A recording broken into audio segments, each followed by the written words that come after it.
Gaura बराम seat, वो seat जो इस बार विधानसभा चुनाव में बहुत हॉट सीट मानी जा रही है और उसकी वजह है यहां दोस्त वाली फाइट या फ्रेंडली फाइट की बात कही जा रही है, क्योंकि ये सीट कही जा रही थी मुकेश सहनी जो वीआईपी के चीफ हैं वो लड़ने वाले थे, लेकिन आखिरी वक्त पर उनके भाई संतोष सहनी ने यहां से नामांकन किया। संतोष जी हमारे साथ है। संतोष जी, आखिर वो क्या वजह हुई कि पहले कहा जा रहा था मुकेश सहनी यहां से चुनाव लड़ेंगे, उसके बाद अचानक आपका नाम सामने आ गया?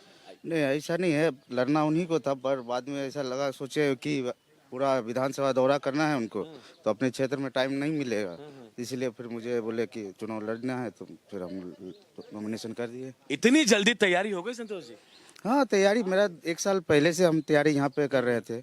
आप लोग देख रहे हो, 1 साल पहले से ही हम यहाँ पे पूरा क्षेत्र का दौरा कर रहे हैं और सारे मतलब इस गांव में 110 गांव हैं, जिसमें 85 गांव ऑलरेडी चुनाव से पहले ही हम दौरा कर चुके थे, तो इसलिए मुझे तैयारी में उतना ज़्यादा, मतलब ये संतोष जी को पता था कि चुनाव लड़ना है मुझे लड़ना हो या भाई को लड़ना, तैयारी तो होना चाहिए, तो उसके हिसाब से हम लोग तैयारी कर रहे थे। कितनी बड़ी चुनौती है इस बार ये विधानसभा चुनाव, क्योंकि फ्रेंडली फाइट की बात कही जा रही है? फ्रेंडली फाइट ऐसा नहीं है, महागठबंधन से आश्वासन मिला है 29 तारीख को संभवता है कि यहाँ पे गौराबराम में तेजस्वी जी का प्रोग्राम हो और उसमें वो अपना बात रखेंगे, उससे काफ़ी चीज़ें क्लियर हो जाएगी। हमें तो ये जानकारी मिल रही थी कि तेजस्वी अपने कैंडिडेट के खिलाफ आपके लिए प्रचार करेंगे। वो करेंगे क्योंकि कैंडिडेट, देखिए कैंडिडेट वो बने हैं, नॉमिनेशन किए हैं, लेकिन अगर आप महागठबंधन के हिसाब से अगर देखें तो गौराबराम सीट बट गठबंधन में वीआईपी के सीट वीआईपी के पास है, तो वीआईपी के पास अगर गठबंधन में सीट है तो जो ओरिजिनल कैंडिडेट है तो हम ही हैं, तो उसके लिए तो उनको आना है। आपने शायद धमकी दी थी कि भाई हम केस करेंगे, कोर्ट जाने वाले हैं। नहीं, देखिए जो निर्वाचन आयोग पदाधिकारी जो है वो अपनी मनमानी कर रहा है, नहीं सुन रहा था, इसलिए हम ऐसा बोले हैं। यहाँ का जो सामाजिक समीकरण है, हम मुझे जो जानकारी है सबसे ज्यादा मुस्लिम मतदाता है और एससी मतदाता है, तो क्या आप एमवाई समीकरण के भरोसे हैं? एमवाई समीकरण भी है, प्लस पिछड़ी अति पिछड़ी जाति भी हमारे सपोर्ट में है। हम क्षेत्र में दौरा कर रहे हैं और ज़्यादातर हम लोग के सपोर्ट में है और हम लोग के साथ घूम रहे हैं और प्रचार कर रहे हैं। अगर अफजल अली बैठने को तैयार नहीं होते तो एमवाई समीकरण आप समझ रहे हैं वाई उनके साथ जाएगा। पिछली बार 6000 वोटों से भी कम अंतर से वो हारे थे। नहीं, अब देखिए, अभी जनता मालिक है, उनको तेजस्वी यादव जी आएंगे और भी बड़े बड़े नेता आएंगे, प्रचार करेंगे, फिर जो जनता मालिक है उनको निर्णय लेना है क्या महागठबंधन के उम्मीदवार कौन है, उनको सपोर्ट करेंगे। और हम लोग क्षेत्र में भी जहाँ जहाँ घूम रहे हैं, यादवों में घूम रहे हैं, मुस्लिमों में घूम रहे हैं, उनका एक ही कहना है कि मैं साइलेंट बैठा हूँ, आप क्लियर कीजिए, जो उम्मीदवार होगा हम उसके साथ जाएंगे। दो लोगों की लड़ाई में तीसरे को फायदा होगा ऐसा लग रहा है, क्योंकि अब तक जो स्थिति बनी है कहीं ना कहीं अब स्वर्णा सिंह तो है नहीं, उनके हस्बैंड है। हाँ, अब देखिए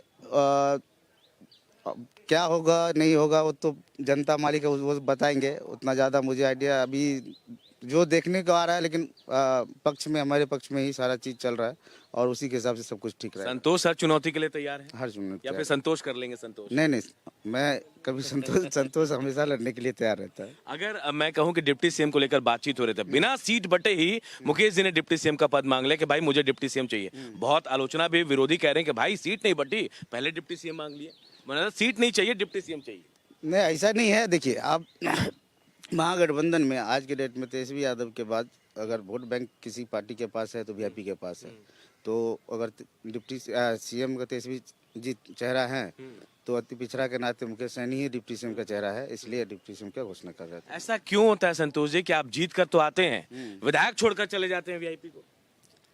वो पुरानी बात थी। अब जो अभी जो है सब अच्छे से हो रहा है और अपना पार्टी के अपने बहुत सारे लोग आप देखे होंगे, 15 सीट में 7 सीट हम अपने समाज के लोगों को दिए हैं और वो मजबूती से चुनाव लड़ रहा है। इस बार ऐसा कोई हालात नहीं होने वाला है, जो भी होगा बहुत अच्छा होगा। ये क्या एफिडेविट कराएंगे भाई आप चुनाव लड़ रहे हैं मेरे पार्टी से, छोड़ कर नहीं जाएंगे? कोई ऐसा प्रूफ क्या अभी कुछ उस पर कोई तो हो नहीं सकता है, वो तो ये कैंडिडेट की बात कर रहे हैं, सरकार बदल जाता है कभी भी, तो कैंडिडेट का क्या करना है। तो मतलब आप तैयार हैं चाहे जो भी जो भी हो जाएगा, हम तैयार हैं। आपकी तैयारी है। चलिए, सवाल मेरा एक दो और भी है आपसे। इस बार आपको क्या लग रहा है, मार्जिन क्या होगा जीत का? मार्जिन तो नहीं, लेकिन बट 100% श्योर है कि महागठबंधन की इस बार सरकार बनेगी, सरकार बनाएगी 100%। कल एक विवाद हुआ था तेजस्वी को लेकर नायक वाला पोस्टर का, आपको लगता है कि जननायक और नायक कोई और हो सकता है कर्पूरी ठाकुर के अलावा?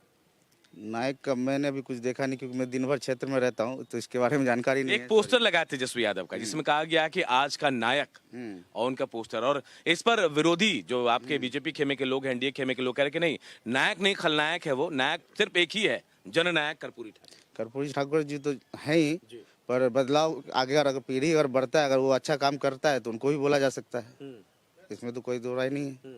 बट जो है वो तो है ही। तो इस बार जीत के लिए सुनिश्चित है संतोष जी? 100%। चलिए बहुत बहुत शुक्रिया और शुभकामनाएं आपको आपके चुनाव।